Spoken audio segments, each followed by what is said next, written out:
सहनौ भुनक्तु सह वीर्यं करवावहै तेजस्विनावधीतमस्तु मा विद्विषावहै। ॐ शान्ति शान्ति शान्तिः।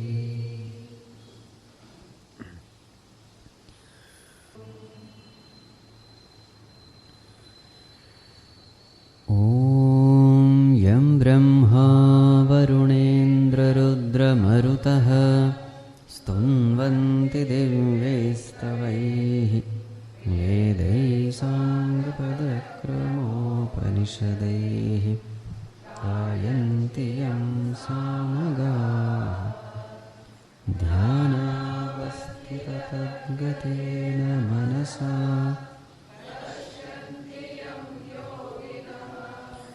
यस्यान्तं न विदुःसुरासुरगणाः देवाय तस्मै नमः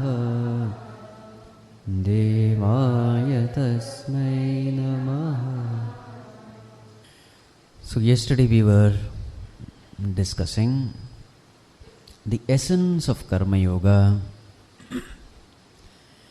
So we had discussed the 4 important principles of Karma Yoga. The first one, performance of one's own duties, kartavya nirvahanam. Second one, samyak acharanam, doing one's duties as best as we can. Third one, Ishvara arpana buddhihi, performing all actions as a worship of the Lord. And fourth one, Ishvara prasada buddhi, receiving all the results as though we are receiving the prasad from the Lord. So when we go to a temple and when we offer our worship, the priest, he gives something as prasad. It may be some dry leaf or some water, some tirtham. You don't know whether that water is good or bad, but still whatever is received, you immediately consume it without questioning. Now this is called as prasada buddhi. No complaining, no grumbling, with a cheerful mind accepting whatever comes from the Lord. So yesterday we were seeing how this yajna attitude. So here the individual performs his best for the welfare of all. So yesterday we were seeing verse number 10, where the instruction given by Bhagavan was, after creating the mankind, what did he do? Along with this creation, he also gave this yajna as a gift packet before sending the mankind to this world.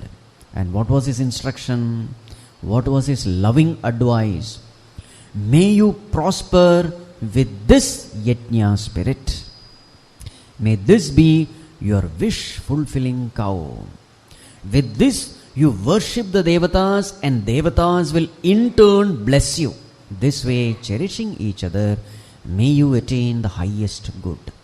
So this was the loving advice given by our Creator. So now we were seeing how this yajna spirit at different levels blesses us. So this is the topic under discussion. So we saw in the human body how this works. Every limb is functioning. So how is this yajna spirit defined? So let me define it once again. When a group of people come together, pouring out their God-given talents and abilities for the welfare of all, keeping the bigger picture in mind, without ego and egocentric desires, sinking all the personal differences and opinions in a spirit of sacrifice and service, in a spirit of cooperation and not competition. When a group of people come together with this spirit, now this spirit is called yajna spirit. So what does Bhagavan say? If you can come together with this spirit, then nothing is impossible for you. This is the law. So management people, they take it from Bhagavad Gita and they give their own caption, secret of success, and they put it in their own words. But everything is there in Bhagavad Gita. Nothing new has come from anyone. So this is the secret of success in any endeavor. Right? So this is what we were discussing. So even if your goal is not God, but if you have some noble goal, then this formula will work there also. The only thing is that bigger picture has to change. As far as a devotee is concerned, the bigger picture is gaining liberation, moksha, etc. But even otherwise also, this formula will work everywhere. So yesterday we were seeing how in the body each and every limb functions in that yajna spirit, and because of which, what is the bigger picture? The bigger picture is health of the body, security of the body. Then we saw the example in a family. When every family member comes together with this spirit, what is the spirit? How much maximum I can give, not how much I can exploit. No. Every family member is thinking in what way I can contribute to the peace, harmony, happiness of the family. If this way people can come together, that family will be a heaven upon earth. But suppose each family member thinks only of this, how can I exploit? How can I get the maximum? If this is the attitude, then you will find that family disintegrates soon. So that we had seen yesterday. Now we will see the higher levels also. Everywhere it is applicable. What is a higher level? In any organization also. If you want an organization to run in profit, if you want a profit-making organization, the same law applies there also. Very many organizations have been closed, whether it is government organizations or private organization. Very many are already running in losses. What is the one reason why these organizations are running in loss? The one reason is absence of yajna spirit. The people who are at the higher position, the higher authorities, the higher officers, when they have this attitude, how can I exploit this organization for my selfish benefits? The moment such people are there at the higher offices, you will find that organization collapses, disintegrates. Very many of them have been shut down only because the individuals, the authorities, they did not have this spirit. It will run in loss. There is no doubt about it. Everywhere. Now in the sports also you will find this yajna spirit is absolutely essential for the team to win. So what should each and every individual in that team, every team member do? Again the yajna spirit. What is the spirit? My team should win. For that I should put forth my best. Whatever the ability I have, let me put forth my best and let me sacrifice if needed for the welfare of the team. I am not important. Who is important? Team is important. Now that is called as yajna, sacrifice. So you are sacrificing your individuality for the welfare of the team. To give an example, suppose there is this cricket match and there is a possibility of run out, let us say. So on one side there is a very good batsman, on other side there is a tail-ender batsman, normally a bowler who is not very good in batting. So there is a possibility of run out. So who should give up his wicket? The one who is a poor batsman should give up his wicket so that the good batsman will remain in the crease. He remains not out, isn't it? Now when he gives up his wicket, no doubt his personal records are going to fall. He will be called out. His personal record will fall. But what about the team? The possibility of team's performance, the possibility of the team's victory is higher. So the individual has to sacrifice for the welfare of the team. In the same way in football also, every game. I am just giving some examples here. Suppose I am there in front of the goal post. I am inside the penalty box and there is a wonderful opportunity for me to score the goal, but the goalkeeper is in front of me, but my own team member is there next and he is in a better position to score the goal. So what should I do? Instead of trying myself to score the goal because the goalkeeper is in front of me, what I should do? I should pass on the ball to my teammate because he is in a better position. And now when he scores the goal, the credit will go to him. My sacrifice will not come anywhere in the picture. In the next day's newspaper, his name will be there that such and such person scored. My sacrifice will not be there. But of course my individual records also fall down. This sacrifice is not seen anywhere. But when individuals are filled with this sacrificing tendency for the welfare of the team, for the victory of the team, when such individuals come together, then you will find the possibility of the team's victory is very, very high. And very many times it happens in every game. Individually they are great players, but collectively they become a failure. Very many times it happens. Famous players are there in a team, especially in football you will find. Famous players are there in the team, but that team fails. Why? There is no coordination. Everyone wants to score the goal. There is selfishness.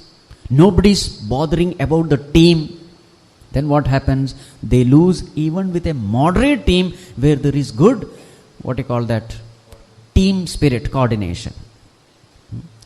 So you will find that this yajna spirit works there also, where the individuals are ready to sacrifice themselves for the welfare, keeping the bigger picture in mind. When the individual works, success is guaranteed. So this is at the sports level. Then I have heard a very nice story. So there was this management guru who came to the class. So around 50 delegates were there. So he gave one balloon to everyone and said, you write your name. You, blow it up and write your name. All of them wrote their name. So there was one room kept. All of them were asked to put the balloons, 50 of them, to put the balloons. And the whole balloons, they were jumbled up. They were made to come and sit. And then he said, now I give you this many minutes. You should go, get your balloon and come back. This was the task. Everybody rushed. Everybody was tumbling upon one over the other to get their balloon. They were fighting with each other. Who will get the balloon first? That was almost 10 minutes were over and very few of them got their balloon. All of them came back. And now this guru said, okay, now do one thing. Again the balloons were put back. Then he said, now instead of searching for your balloon, whichever balloon you get, you just go and hand over that balloon to that person. Do this. Again the same exercise was.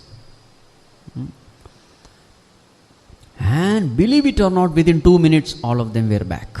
Everybody got their balloon. Now this is a beautiful example of when you think for the welfare of others, how your welfare is already taken care. When everybody is serving the other, you will find the whole, all blessedness, all auspiciousness come to that team, come to that family, come to that organization. It's a very good example. Very practical thing also. There is a very famous story in our Puranas also to give this message. So there was this Brahmaji. Brahmaji is the creator. So his children are Asuras and Devas. Devatas, both of them are his children. So one day he called both of them. And a very sumptuous feast was arranged for both. But Brahmaji knew that these two people, they have to be kept apart because they will fight. So 2 separate rooms were provided. Just before this feast, they were seated. The rule was, a stick has to be tied to both your hands. Just before the feast began, Brahmaji ordered that all these people who are seated for having food, stick should be tied to the elbow Now what will happen if you tie a stick to the elbow? You can't bend it. Both the hands are tied with the stick. And then he gave the order, Brahmarpanam Brahmahavihi. Now you can't bend your hand. How will you eat now? Food is served. All the asuras, they cursed Brahmaji. All of them left. What did the Devatas do? So instead of, now they can't have it by themselves, what did they do? Instead of having themselves, they started feeding each other. This is a very famous story. So each one fed the other person fed this person. So all of them had wonderful lunch and they all left. So this story is a very beautiful story which says, your welfare is taken care only when you think about the welfare of others. Only when you work for the welfare of others. This working for the welfare of others is called Yajna spirit. Having that bigger picture in mind whenever we perform any action. At the national, see, the bigger your vision, the greater will be your peace, the greater will be your clarity in thinking, the greater will be the confidence with which you can perform any action. The question is, how big is your vision? When a person identifies with the total nation, his powers, the clarity also becomes amazing. There's a very, very touching incident of our Field Marshal General Cariappa. So he was retired, and at that time India-Pakistan war was going on. His son was the fighter pilot participating in that war. And it is said that during the war, his jet, that fighter plane, was shot down in the territory of Pakistan and he was caught alive. Cariappa's son. So, at that time, General of Pakistani Army, he calls up General Cariappa and said, "Sir, your son has been caught alive by the Pakistani army, but if you put a word, we are ready to release him." This Pakistani general had tremendous amount of love and respect and regard for Cariappa, because when India and Pakistan were together, he was working under Cariappa.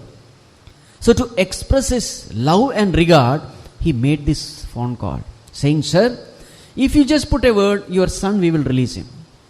You know what Cariappa said at that time? He said, "He is not my only son. Every Indian soldier who is fighting the war is my son. So therefore, give him the same treatment which you would give to any other Indian soldier. I don't want a special concession for him." This was the words of Cariappa. And these words were actually, he was left free, the pilot, the son of Cariappa. It was the son who revealed this, conversation. Cariappa did not say anything. What I am trying to say is, look at the vision of this man. He is not stuck to his family. According to him, the entire nation is his family. This is that vision which we must try to cultivate. And wherever people work with this vision, what is being said here? Devan bhavayatanena te deva bhavayantu vaha. The cosmic forces will come together to make your wish come true. Let us chant the next verse also. Verse number 12. Ishtan bhogan hi vo devaha asyante yajna bhavitaha airdattana pradayebhyaha o bhungte stena eva saha. Yes. Devaha ishtan bhogan hi vaha dasyante. These devatas, these cosmic forces, yajna bhavitaha, who are worshipped by the yajna of this individual, they will definitely give you, they will definitely bless you with what? Ishtan bhogan. Whatever you want, you will be blessed by these cosmic forces. But what is our responsibility?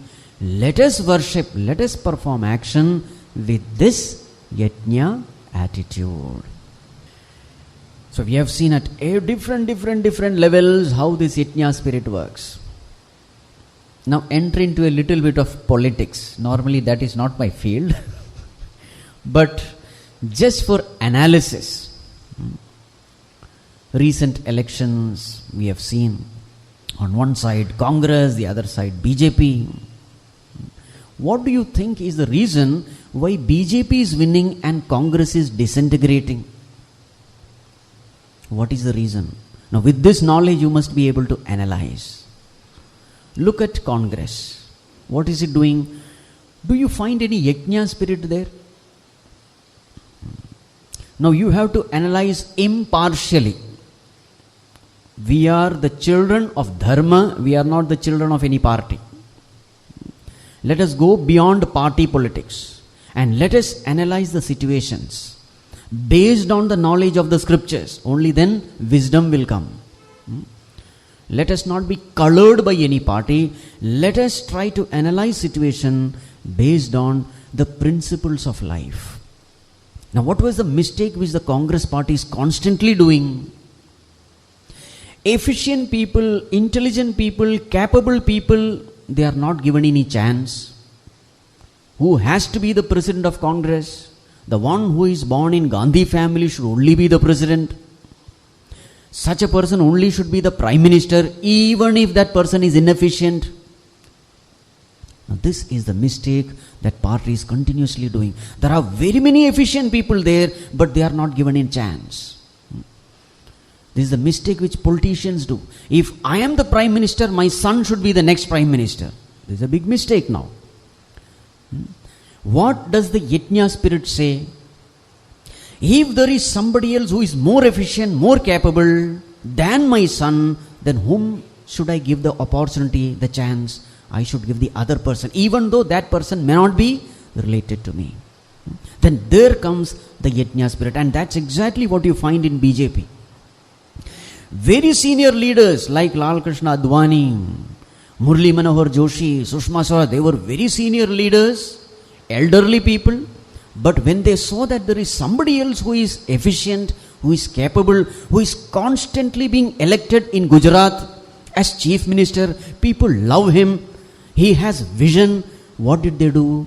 These people just stepped aside and gave opportunity to this man. Are you able to see that yajna spirit there? What is important is not me. What is important is the organization. What is important is the nation. So for the nation, I am ready to sacrifice my everything. Nation should get the best, and if there is somebody who is efficient, who is talented, who is capable, let us give him the opportunity to lead the nation. When such a healthy relationship exists in an organization, that political party has to win, such a nation will attain success in every field. And this is exactly what is seen here. Are you able to understand? Please understand, I am not in any political party. I analyze everything based on Bhagavad Gita. What is important is dharma. Wherever the people are dharmic, wherever the yajna spirit is there, they will succeed. Ishtan bhogan hi vo devaha dasyante yajna bhavitaha. See what is being said. The cosmic forces will come together to make the wish of that person come true. And this is exactly what is happening in every field. We are indeed blessed to have such a wonderful Prime Minister, Narendra Modi. What a gem of a man. And please understand, he has the foundation of the scriptures. He has learned by sitting at the feet of the masters. Very many years he has spent in the ashram. He has learned all the scriptures, and therefore, and that is the one reason why he is so confident when he is taking decision regarding major policies. Whether it is demonetization, or whether it is, GST, or whether it is this 370 or that triple talaq. From where does he get that confidence? That confidence comes because he knows that that intention in me is pure, I am doing it for the welfare of all. I am not doing it for my own selfish reason. So whenever your intentions are pure, and with that pure intention, when you take decision, the cosmic forces have to come together to make your wish come true. He is constantly succeeding. All these, what you call that, people, the critics, etc., they find so many reasons, but no reasons are true. The reason given is here. If a person is working for the welfare of all, as a worship of the Lord, don't forget this also. As a worship of the Lord, when you take decisions for the welfare of all, with an attitude of sacrifice and service, then the cosmic forces will ensure that you succeed. I am told that brother of Narendra Modi is still an auto rickshaw driver. I am told. He has kept all the relatives away. Normally, what do the politicians do? The moment they are in power, they start empowering their relatives, isn't it? But here is a man who has kept everyone away. The power has never corrupted him. It is this purity of mind which is giving him this strength. Right? The same with Mahatma Gandhi also. What a gem of a man. He was never interested in becoming a prime minister or president. He kept away from everything. In fact, he had made it very clear, his freedom struggle was not for gaining independence. His freedom struggle was a worship of the Lord. He had made it very clear. It is my spiritual sadhana. I am not interested whether India is going to succeed in gaining independence or not. That is not my goal. He was free from that karma phala. What was his goal? This is my spiritual sadhana. This is my worship of the Lord. He was not interested in any power, any position. And then what happened? The cosmic forces, instead of making him a prime minister or a president, what did the cosmic forces do? He was made not Rashtrapati, but Rashtra Pita, the father of nation. Just imagine how the cosmic forces function. It is amazing to see. The more and more selfless you are, the higher and higher you are placed in the cosmos. Bhagavan lifts you up. You are trying to be down. You are trying to be at the dust. You are trying to be a dust at the feet of all the people. What do Bhagavan do? Bhagavan raises you to the highest. Now, as long as India exists, this Rashtra Pita will never change. Rashtrapatis will come and go. Isn't it? This is the meaning. Ishtan bhogan hi vodevaha dasyante yajna bhavitaha. You don't have to worry whether your team members are having the same spirit or not. Very many times people have this complaint. Swamiji, I will do yajna spirit, but what about others? You don't worry about others. Your job is, have you understood this? Put it into practice wherever you are. Forget about whether others are following or not. Forget about it. Very many times you will be fighting a lone battle. Everybody will be against you. Don't worry, Bhagavan is with you. And as long as Bhagavan is with you, everything is fine. You will always find this battle is going to be alone. Everybody is going to criticize you, pull you down. You will find all this in politics. How this one man is trying to do something good and everybody is pulling him back. And the more they pull him back, the more higher he goes. This is a very interesting thing. The kite, it is said, the kite goes higher and higher when the wind blows against it. The kite goes higher. So in the same way, when you walk the path of righteousness, you will find tremendous amount of obstructions, difficulties, oppositions. But then hold on to God and go ahead. That's why it is said, don't worry about karma phala. Whatever you do, keep doing it as a worship of God. Then that inspiration will never dry up. Otherwise, very many times what happens? Karma phala, you expect something, it is not coming, and then suddenly you are discouraged. Very many people say, I have done so much, but people not even one thanks they give. Finished. What does it mean? Expecting karma phala. But these people, they are not like that. Even when they fail, they keep on going. Why? They never paid any attention to karma phala at all. So this yajna spirit is something we must practice it wherever we are. Don't worry whether others are practicing it or not.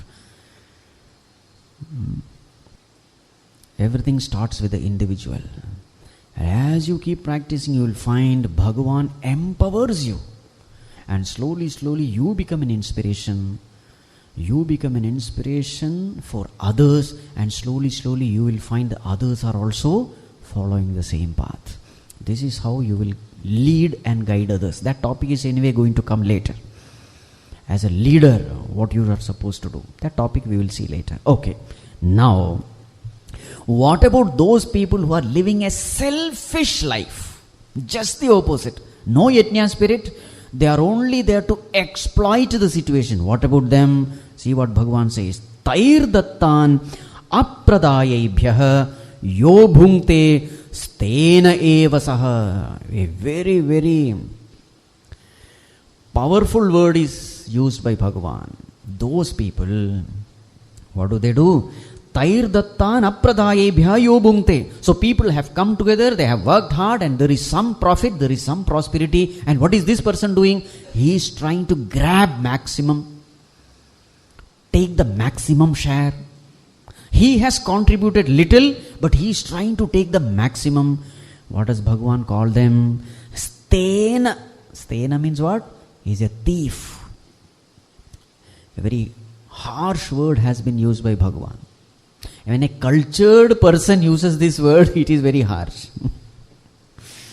Stena eva sa. Eva, he is definitely a thief. He has contributed little, but he wants more. Giving less and taking more. Let us chant the next verse also, because the thought flow is the same. Yajna sheshtashinas santah muchyante sarva kilbishaihi bhunjate te tvagham papaha ye pachantyatmakarana. Yes, on one side, the good people, noble people, virtuous people, Bhagavan calls them Santah, saintly people. Who are they? Yajna Sheshta Ashinah Santah. Those people, what do? Yajna Sheshta Ashinah. Ashinah means the eaters, the consumers. What do they consume? Yajna Shishtam. So yajna has been performed, people have worked together, there is profit, everything has been shared, and as a share, they are taking that. The part of that profit, that prosperity, they consume it. Such people who share and who have given maximum, given their best, and a small share they take. So the taking is very less compared to giving. Such people, Santah, saintly people, Muchyante sarva kilbishaihi. They become free from all sins, all impurities. The mind becomes purer and purer, and such a mind becomes fit for higher meditation. And through higher meditation, they are able to realize God, they become free, they become liberated. What about others? Just the opposite. Bhunjate tetu agham papaha. Now another word is used by Bhagavan. Papaha, they are papaha. Papaha means sinners. What are they consuming? Now they are trying to exploit the situation. They are corrupt, they are immoral, they are illegal. By crook or crook, they are trying to hoard, exploit. What does Bhagavan say? Bhunjate tetu agham. What they are consuming? They are not consuming the profit or the produce. No, they are consuming agham. Agham means sin only. What they are consuming is sin. Ye pachanti atma karanat. Those people who cook for themselves. Now see the term used. They are not cooking for others. They are cooking for themselves. Ye pachanti atma karanat. Those people who cook for themselves. Those people who live a selfish life. Those people who are living only for themselves, not for others. There is no sacrifice, only selfishness. Such people, what are they consuming? Such sinners are consuming only sins. They are very, very powerful verses. And this is exactly what we find in the society. People who have earned money through corrupt means, do you think that money will in any way bless them? Look at all those stories in your own family. You must be knowing somebody in your own family, how that person became rich through corrupt means, illegal means, immoral means. Just observe that family. You will find that the very same money they have earned, that money completely destroys that family. Yes or no? It is a law. Those people who earn wealth through illegal means know for sure that that wealth is not going to bless them. Impossible. Impossible. Not only that money will go, that money will destroy the family and go. Maybe that such a rich person will have a son who will turn out to be a drunkard, who will have all kinds of bad habits. How many such cases we find everywhere in the society? It's a law. If the wealth earned is not pure, that wealth can never bless you. The source of earning wealth should be pure. Now there is another lesson to be learned from this. The lesson is, in this world, only good people enjoy life. Bad people who are corrupt. Very many times we say, that person, that politician is so corrupt, but still he is enjoying life. You are making this statement because you don't know the laws of life. You don't know the higher principles of life. A person who is corrupt, can he be happy in life? Impossible. He may have comforts, but he cannot be happy. Comforts, it is one thing. Peace of mind is totally different thing. What is true definition of peace? True definition of happiness. The true definition of happiness is peace of mind.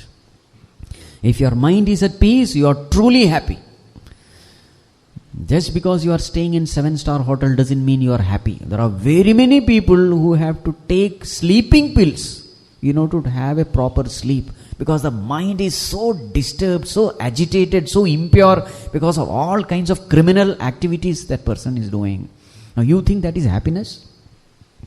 Hundreds of servants are there to serve him. He is there in all posh building, palatial building, everything is there, but there is no peace of mind. Now you call him happy? Only a person who is walking the path of righteousness can be truly happy. This is what is being said here. Right. So Bhagavan says, such sinners. Bhagavan earlier has called them thieves. Now what is the punishment you give to a thief? Suppose he is caught. As far as Bhagavan is concerned, he knows everything. He is a very consciousness in us. You can't hide anything from him. He knows everything about everyone. So a person who is living a selfish life, Bhagavan calls him a thief. Now what is the punishment you give to a thief? You give him freedom or you give him prison? You imprison him, isn't it? Understand, we are all imprisoned in this body because of our own past selfish actions. What is bondage? Punarapi jananam, punarapi maranam is the bondage. We are bound to this world. Why are we bound? Our own selfish actions. So what should be done? Yes, today's present is because of the mistakes of the past. Tomorrow's better future will be through the right actions, right decisions of the present. So that is why we study this. All our problems are self-created. We are suffering because of ourselves. Let us don't blame anyone. How to come out? Karma Yoga tells you how to come out this misery, this bondage, this karma bandhana. Bandhana is a bondage. Continuing, now Bhagavan says, Arjuna, there is another reason why I want you to fight the war. What is that another reason? Arjuna, there is a cosmic wheel in motion. What is that cosmic wheel? Let us see the next two verses, verse number 14 and 15. Annad bhavanti bhutani parjanyadanna sambhavaha yajñād bhavati parjanyaha yajñah karma samudbhavaha karma brahmodbhavam viddhi brahmakshara samudbhavam tasmāt sarvagatam brahma nityam yajñe pratishṭhitam. Now there is a cosmic wheel which is described here. So how does it work? Annāt bhavanti bhutani. The first one. Annāt bhutani bhavanti.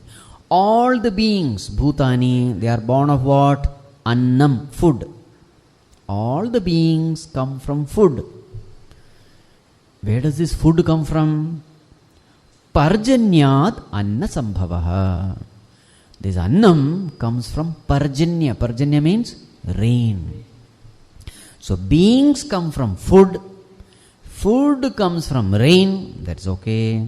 Where does this rain come from? Now, very interesting thing is said here. Yajñād bhavati parjanyaha. This rain comes from yajña. Oh, where does this yajña come from? Yajña karma samudbhavaha. Yajña comes from karma, action. Okay, where does this yajña karma come from? Karma brahmodbhavam viddhi. This yajña karma, whichever we have discussed, what is the source? The source is Brahma. Brahma means Vedas. Vedas. So this knowledge is mentioned in the Vedas. The Vedas give this knowledge that we must live in yajña spirit. This knowledge has come from the Vedas. Karma brahmodbhavam viddhi. Where has these Vedas come from? Brahma akshara samudbhavam. These Vedas are given by, what is Vedas? Vedas, nothing but the treasure house of knowledge. So where should this knowledge come from? The creator of this world must have this knowledge. So naturally the knowledge must come from the Supreme Lord alone. So what is said here? Brahmakshara samudbhavam. This Vedas, it has come from Akshara, the imperishable Lord, the Supreme Lord. Tasmat, therefore, Sarvagatam Brahma, the all-pervading Brahman. Now there Brahma means Brahman, God. Brahman, the Supreme Lord. Tasmat, Sarvagatam Brahma, the all-pervading Lord. Nityam Yajñe Pratishṭhitam. He is ever established in Yajña. So this is a literal translation of whatever we have chanted. So what is the first one? All the beings are born from food. Food comes from rain. Rain comes from Yajña. Yajña comes from karma. So together we can put Yajña karma. Yajña is a concept, but it has to be put into practice. So therefore we'll put it Yajña karma. So the rain comes from Yajña karma. This Yajña karma is present in the Vedas. Vedas have come from Bhagavan. Right? So there is a cycle there. Now where is the cycle? So Bhagavan comes from food. In the next verse it is said, Evam pravartitam chakram. So there is a chakram there. But you don't find any chakram here. The beings come from food. Food comes from rain. Rain comes from Yajña karma. Yajña karma comes from Vedas. Vedas come from Bhagavan. Then, if you have to have a chakram, then Bhagavan has to come from beings. No. How you have to analyze is this. Beings come from food. Food comes from rain. Rain comes from Yajña karma. Yajña karma comes from beings. Who has to do the Yajña karma? Beings. Then the beings are born from food. So therefore, what decides this Parjanya? Yajna karma. But who has to do yajna karma? The beings have to do yajna karma. Are you able to find out? Now there is a chakram now. Yajna karma comes from beings. Beings come from food. Food comes from rain. Rain comes from yajna karma. Yajna karma comes from beings, this way. Now, at different levels we can see this. Yajna karma comes from beings. What does it mean? Of course, if you take an orthodox meaning of this statement, rain comes from yajna. This is true. In the ancient times, whenever there used to be anavrishti, lack of rain, they used to have that parjanya homa, etc. A particular kind of yajna they used to do. So their yajna meaning is, the orthodox meaning is that yajna homa havana. So if you do that, rain will come. Yes, that is true. So in those days, whenever they used to have the problem, because rain, everything, the whole economy depends on rain only. If rain stops, everything gone. So whenever they used to have problems, lack of rain, so the entire village would come together for performing this Parjanya Homa. So many things are necessary. We need Brahmanas to chant the mantras, because somebody should know these mantras properly. So Brahmanas would come. Then we need people who can put the pandal. So those people would come. Whoever has whatever ability, they would come and contribute. That's the whole thing. People who had cows, etc., they would give curd and milk, etc., for offering into that fire. And people who know how to do that cow dung plastering, so they used to do cow dung plastering. Those times. Yajna, that Havana Kunda has to be. So what happened was, all the villagers would come and participate and give whatever they have, whether it is Tana, Mana, Dhana, whatever. And then this particular kind of Homa used to happen. And believe it or not, when this Homa used to get over, because the cosmic forces has to work. Ishtan bhogan hi vo devaha dasyante yajna bhavitaha. When people come together in that selfless attitude, pouring out whatever they have, naturally the rain has to come, and it used to come. In Coimbatore we have a school, Chinmaya International Residential School. So there was a time when the rain was less, and all the children of the school, they came and did this Homa. It was absolutely dry at that time. There was no rain at all. And believe it or not, at the end of this Homa, rain literally came. So this is one orthodox meaning. Literally, if you take, it is true. The rain comes from Yajna. But now a more beautiful meaning is given. We have to see it from different angles. So Yajna means what? Sacrifice. Now if you see this cosmos also, you will find that Yajna karma is constantly happening in this cosmos. Plants are eaten by animals.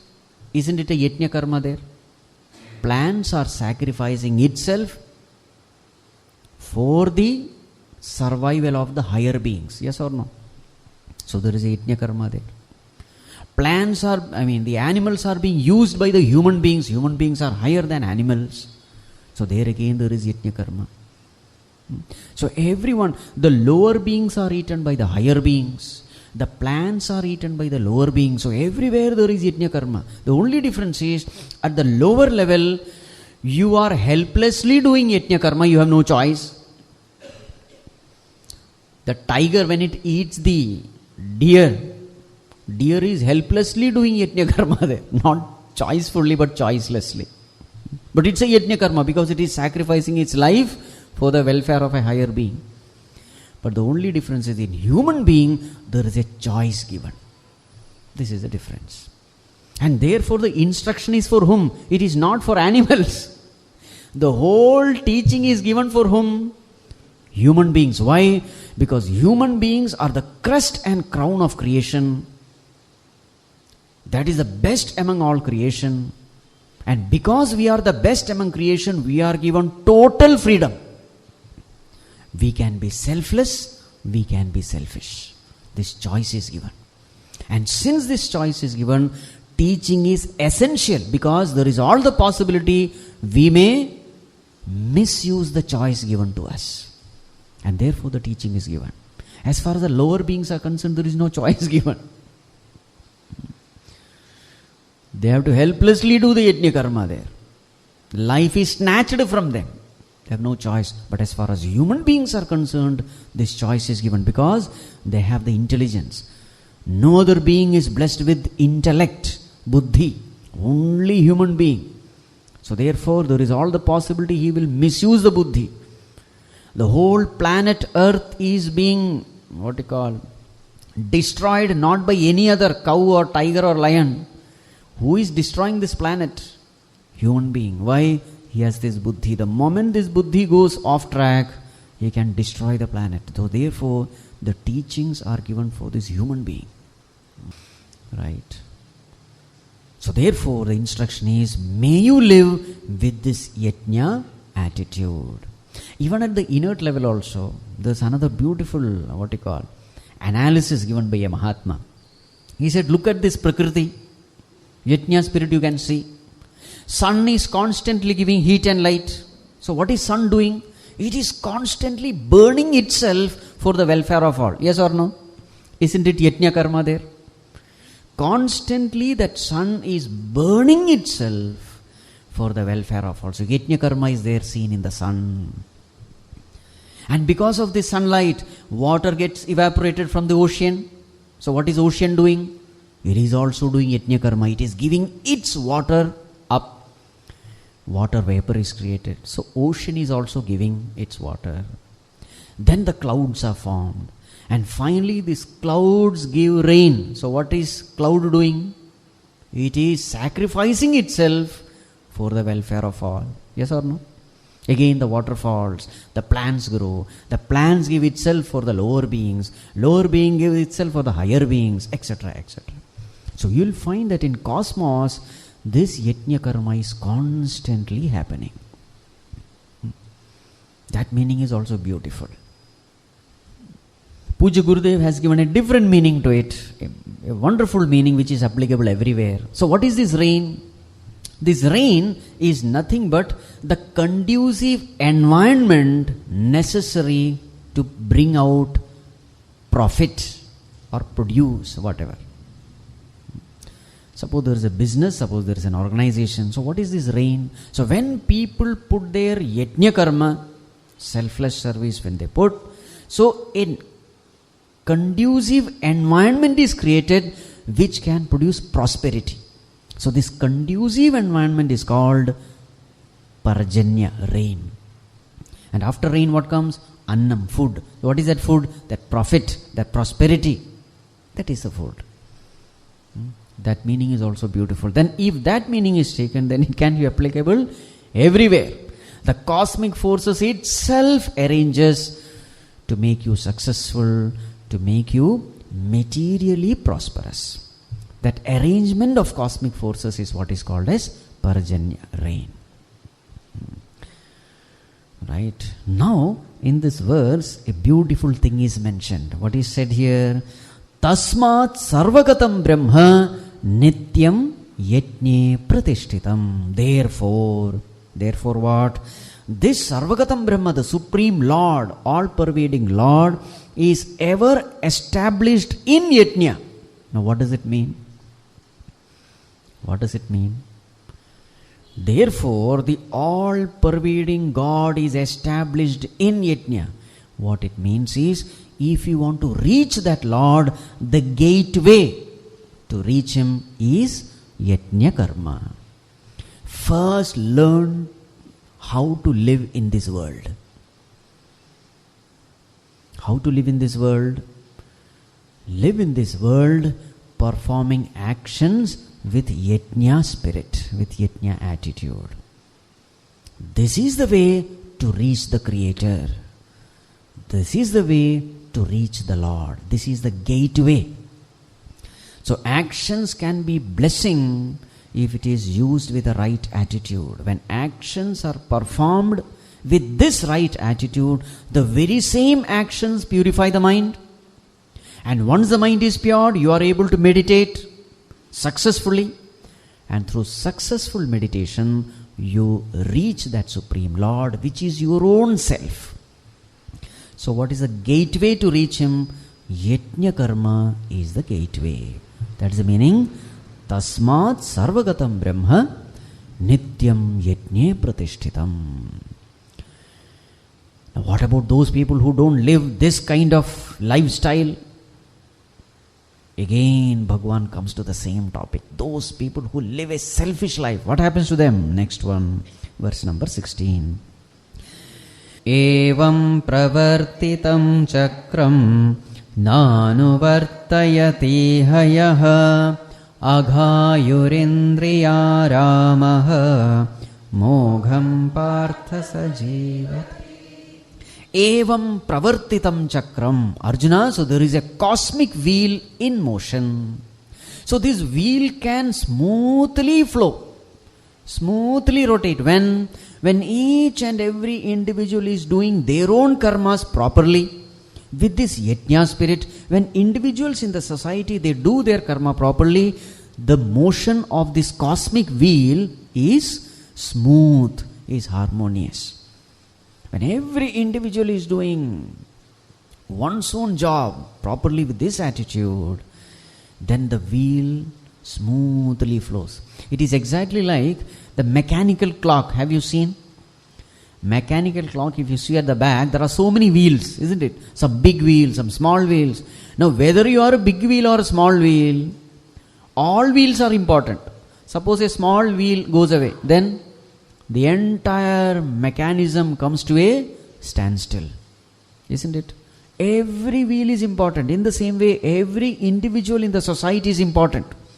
It doesn't matter how much ability, capability, which post you are in. No, everyone is important, because the cosmos constitutes of each and every individual. So Arjuna, because you are a part of this cosmic wheel, you are supposed to do your duty. You are supposed to do yajna karma. And now just imagine Arjuna's yajna karma. As a part of the duty, he is supposed to kill his near and dear ones. His own grandfather he is supposed to kill. Just imagine what an amount of sacrifice it is. Killing an enemy is easy, but killing one's own grandfather whom he loved the most, and he also knows that grandfather also loves me the most, to kill him. Now can you see that yajna karma there? It's a great sacrifice. You are going to kill somebody whom you love so much. After killing him, you don't want to live. Arjuna himself has said it. They are those people, Bhagavan, after killing them, we don't want to live. In fact, this kingdom, everything is for them only. We are having all this wealth, everything for what? To make these people happy. Now what is the purpose of living after killing them? These were the words of Arjuna. Now just imagine, he has to kill his own guru. He has to kill his own grandfather. Now can you see the intensity of yajna karma there? For the sake of dharma, I will have to kill my own near and dear ones also. So this is what Bhagavan is saying. Arjuna, everyone has to do this yajna karma. But those people who don't do this, they don't do their actions with this attitude. They live a selfish life. What happens to them? Aghayurindriyaramaha. Oh, ho, ho, ho. Bhagavan is using another term. Two more terms are used to such people, to indicate such people. One, aghayu. What is aghayu? Agha means sin. Ayu means lifespan. The person whose lifespan is nothing but sin. Normally our lifespan is in terms of years, etc. This person's lifespan is in terms of the number of sins he has committed. Aghayu. See the terms used. Indriyaramaha is not Atmaramaha. He is Indriyaramaha. Revels in the pleasures of the senses.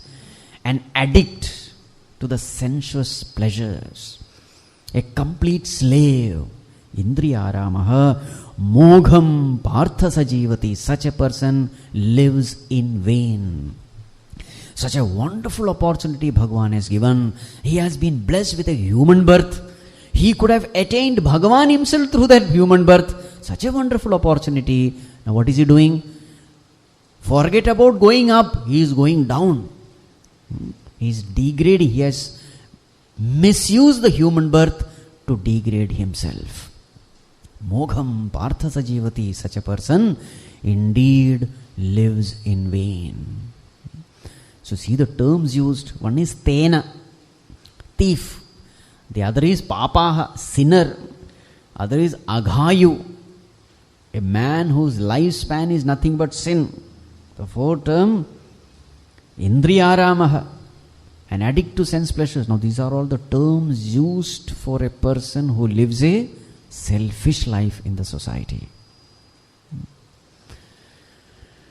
Mogham partha sajivati, such a person lives in vain. Now Bhagavan says, Arjuna, everybody has to follow this cosmic wheel, this chakram, but there are some rare few people. They need not follow this. Bhagavan, who are they? Listen. Verse number 17, 18. Yastvatmaratireva syat atmatruptascha manavaha atmanneva cha santushtaha tasya karyam na vidyate naiva tasya krutenarthaha na kruteneha kaschana na chasya sarva bhuteshu kaschidharthavyapashrayah. Yes, who are those rare exceptional cases who need not follow all these laws? They are beyond these laws. Who are they? Yes, to atmaratihi evasya, those people who are reveling in the self. Atma truptascha manavaha, those who are totally contented, satisfied in the self. Atmanyevacha santushtaha, those who are santushta, totally contented in the self. Tasya karyam na vidyate, he has no responsibilities. There is no responsibility for such a person. Now who are these people? They are the enlightened ones. The Mukta Purushas, the Jivan Muktas. For them, there are no laws. Now, what is the sign of a Mukta Purusha? Atma Trupti, Atmarati, Atma Santushti. Three terms are used. Atmarati means reveling in the self. They are experiencing infinite happiness. And what is the source of that happiness? Atma, the self. What is the nature of the self? Satchit Ananda is the nature. Ananda Surupa is the nature of the self. They are reveling in that infinite bliss. So, reveling, Atmarati. Atma Trupti. Trupti means total contentment. Atma Trupti. They are totally contented in the self. Atma Santushti. They are totally fulfilled in the self. They consider that life, they are totally, they feel that yes, the purpose of life has been served. The purpose for which I have taken this human body, that purpose has been served. As far as they are concerned, they are liberated souls. Just there on this planet to go through their prarabdha karmas. They have known that they are not the physical body, but they are the infinite immortal self. Such Mahatmas, as far as they are concerned, there are no responsibilities for him. Now please understand that Mahatma has become a Mahatma after following all this. Not that suddenly he landed there. There was a time when he was a sadhaka. There was a time when he really did yajna karma. And then he purified his mind. With the purified mind, he did the higher meditation, gained the knowledge, and then he became liberated. So therefore, though it is said he has no responsibility, but remember, he has gone through all this, and therefore he has reached there. It is exactly like saying, a person who has passed the 10 standard, he need not sit in the LKG, UKG. Why should he? He has gone through that. Isn't it? The purpose has been served. So again, you need not go back. In the same way, so these laws, all this, yajna karma is meant for whom? Not for the siddha, but for the sadhaka. For the spiritual aspirant, not for those who are enlightened. That is the final goal. So Arjuna, because you don't follow, you don't fall in this category, so therefore you must work. Please understand the question there. Arjuna's question was, if knowledge is greatest, why are you asking me to perform action? Bhagavan says, I am asking you to perform action because you have not reached that state. You have not gained that knowledge. You are not fit enough to gain that knowledge. The mind is not pure yet. So therefore, your path is the path of action. Perform action with this right attitude. Then purify and then reach there. As far as Mahatmas are concerned, these laws are not applicable to him. What is their condition? Naiva tasya kritena arthaha. By doing something, they are not going to gain anything. Na akritena iha kaschana. By not doing something, they are not going to lose anything. This is their condition, because they have gained everything. Nachasya sarva bhuteshu kaschit arthavyapasaya. Nor do they depend on anyone for anything. They don't depend on anyone for anything. Their source of joy is their own self. They have come to know their own higher nature. They are liberated ones. They are the only exceptional category.